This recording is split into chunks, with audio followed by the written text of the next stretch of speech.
İndi isə tirciklərin birləşdirilməsi mövzusunun izahına baxaq. Tirciklər necə birləşdirilir?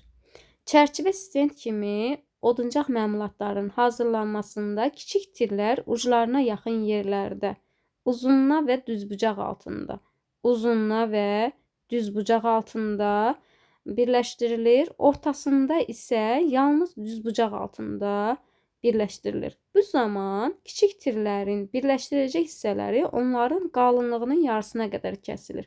Belə birləşmələr kiçik tirin qalınlığının yarısına qədər kəsilmiş pilləli taxma adlanır. Baxın, kəsilən hissələr gördüyünüz kimi tirciyin qalınlığının yarısıdır. Qalınlığının yarısına kimi kəsilir hər iki tərəfdən və onları birləşdirən zaman, onların qalınlığı birləşdirəndən sonra tirciyin qalınlığına bərabər olmalıdır. Bu hissəyə diqqət yetiririk. Tirciklərin müxtəlif bucaqlar altında birləşdirməsi az tətbiq olunur. Tirciklərin kəsilmiş hissələrini birləşdirdikdə alınan məmulatın qalınlığı tirciyin öz qalınlığına bərabər olmalıdır. Dediyimiz kimi, yəni kəsilir, tirciyin yarısına qədər kəsilir, daha sonra onları üst-üstə qoyub birləşdirdikdə həmin birləşdirilən hissənin qalınlığı tirciyin öz qalınlığına bərabər olmalıdır. Əgər tirciklər düzbucaq altında birləşdirilirsə, onda kəsilən hissənin uzunluğu birləşdirən detalın eninə bərabər olmalıdır. Baxın, bu düzbucaq altında əgər biz birləşdiririksə, onda kəsilən hissənin uzunluğu birləşdirən detalın, bunun uzunluğu bunun eninə bərabər olmalıdır. Həm uzunluğa, çünki onların birləşdirəndən sonra birləşdirən yerin qalınlığı tirciyin öz qalınlığına bərabər olmalıdır. Ona görə onun uzunluğuna bu birləşdirən hissənin eni bir-birinə bərabər olmalıdır. Tirciklər uzunluğuna birləşdirdikdə onların kəsilmiş və kənara çıxan hissələri bərabər olmalıdır. Kəsilən hissələrin uzunluğu tirciyin eninin 0,5, 1,5 hissəsinə bərabər seçilir. Düzbucaq altında birləşdirilən tirciklərin nişanlanması zamanı gələcək məmulatın uzunluğu və eni xəttkeşlə nişanlanır. Baxın, burada qeyd olunub. Dörd tərəfdən bucaqlığın köməyi ilə enindən nişanlanma xəttləri çəkilir. Dörd tərəfdən. Bu tərəfdən də, o tərəfdən də, hər bir tərəfdən də, alt hissəsindən də bu hissələr nişanlanır əvvəlcə.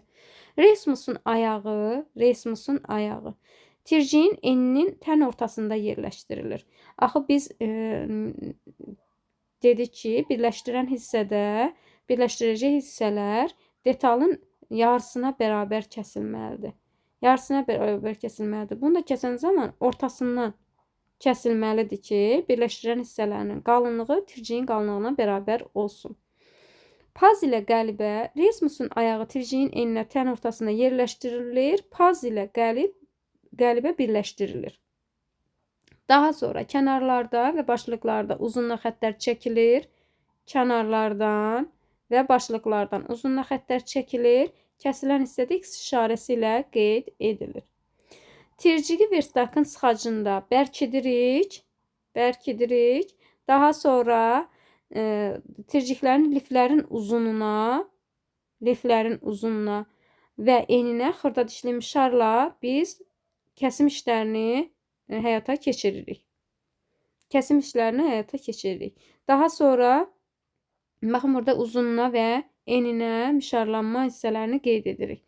Tirciklərin kəsimlərini iskənə ilə, baxın, iskənə ilə biz o mişarla kəsim atdığımız yerləri iskənə ilə kəsib götürürük. Burada da ki, mənimlə verilmiş nömrələnmiş hissələri diqqətlə nəzər salın. 1 tircikdir, 2 mişarlanma kəsilmiş hissələrdir, kəsim atdığımız yerlərdir. 3 də verstakın pazı, dayaq, verstakın arxa sıxacı, bir də iskənə.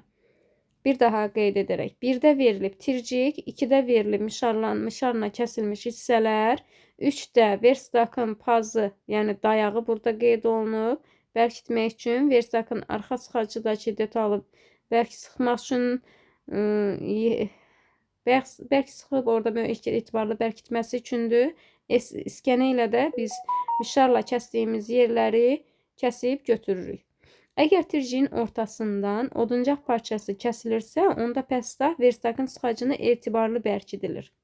Burada verildiyi kimi.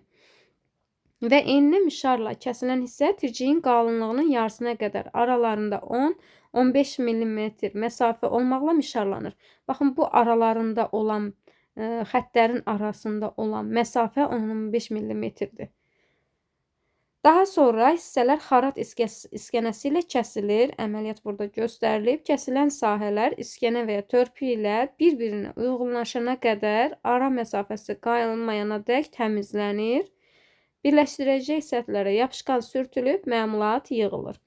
Baxın, burada verilən bu əməliyyatlara nəzər salın və diqqətlə nəzərdən keçirin ki, yadınızda qalsın, testdə qarşılaşanda siz səhv etməyəsiniz. Bir daha qeyd edirəm. Tircik verilib. Daha sonra mişarla biz ortadan birləşdirmə zamanı kəsimlər atırıq. Ortadan birləşdirmə mişarla kəsimlər atırıq. Daha sonra tirciyi verstakın sıxacında möhkəm sıxırıq. Dayaq var burada. 3-də dayaqdır. 4-də verstakın arxa sıxacıdır. İskənə ilə də kəsim kəsdiyimiz yerləri kəsib götürürük. Həmin bu kəsimlər arasındakı məsafədə 10-15 mm məsafə olur. İskənə və yaxud da ki, törpü ilə biz hər iki detalı, birləşdirəcək detalın bu hissələrinin uyğun gələnə kimi kəsib təmizləyirik. Birləşdirəcək hissələrə də yapışqan sürtüb məmulat yığılır. Birləşdirmələri əlavə olaraq mismar şuru və yaxud da ki, taxta tıxacla bərkitdikdə də birləşmə daha möhkəm alınır. Şkant nədir? Şkant yumru oduncaq millərə deyilir. Şkant fransız dilindən tərcümədə yumru taxma, zvana adlanır. Şkantlar üçün deşiklər açılır. Daha sonra yapışqan sürtülür və deşiklərə geydirilir. Yığılmış birləşmələr atlıq taxta ilə birlikdə sıxaclarda, baxın, verilir. Sıxaclarla sıxılıb, onların bərkidilməsini təmin etmək mümkündür. Şəkildə verilib. Yapışqanların birləşdirilməsi sıxacda, yapışqanların tirciklərin şkantlarla möhkəmləndirilməsi, şkantların yerləşdirilməsi, deşiyə salıb onları çəkiclə ora salırıq. Kənara çıxan başlıqların da mişarlanıb götürülməsi. Bu zaman bıçaqlıq ilə məmulatın ölçülərinə və tirciklərin ölçülərinə nəzarət edilir. Ümumiyyətlə, hər hansı bir əməliyyatı yerinə yetirəndə onların ölçülərinə nəzarət etmək lazımdır ki, eynilik olsun. Məmulat yapışqan tam quruyana qədər sıxılmış vəziyyətdə təqribən 24 saat müddətinə saxlanılır. Detalların iki şkantın, mismarın şurupunda ola bilər, köməyi ilə birləşdirilməsi zamanı tirciyin başlığından və kənarında diaqonal üzrə onun qalınlığından az olmayan məsafədə yerləşən birləşmələr daha möhkəm olur. Baxın, burada verilib.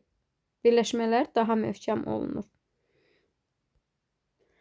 Yapışqan bərkitdikdən sonra tirciyin kənarına çıxan başlıqları xırda dişli mişarla biz mişarlayıb kəsib götürə bilirik.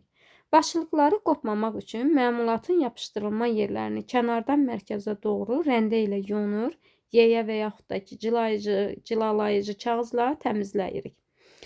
Keçirmələrin nişanlanması və mişarlanması düzgün və səliqəli yerinə yetirilərsə, birləşmələri uyğunlaşdırmaq lazım gəlməz. Buna görə də çalışmaq lazımdır ki, iş zamanı laqeydliyə yol verilməsin. Çünki səhvlərə yol verilsə, hər hansı bir cüzi səhvlərə yol verirsə, yararsız məmulat alınır.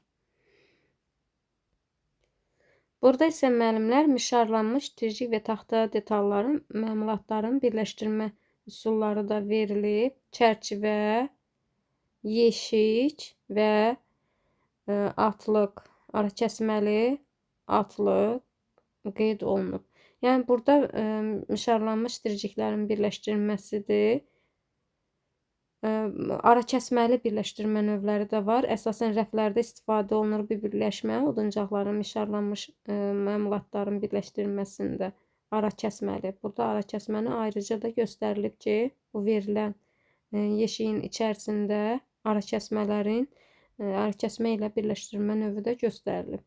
Şəkildə də qeyd olunan 1-də verilib, 1 və 2-də divarlar, 3-də arakəsmənin birləşdirmə üsulu, 4-də də ki, yeşiyin altlığı verilib.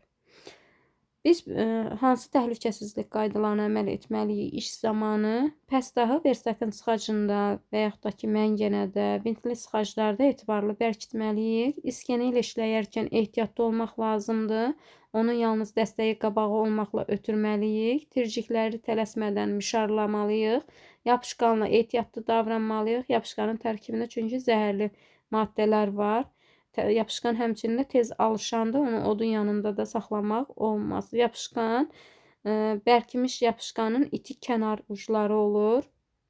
Onlar da bizi zədələyə bilər. Bu kənar uclardan da ehtiyatlı olmaq lazımdır.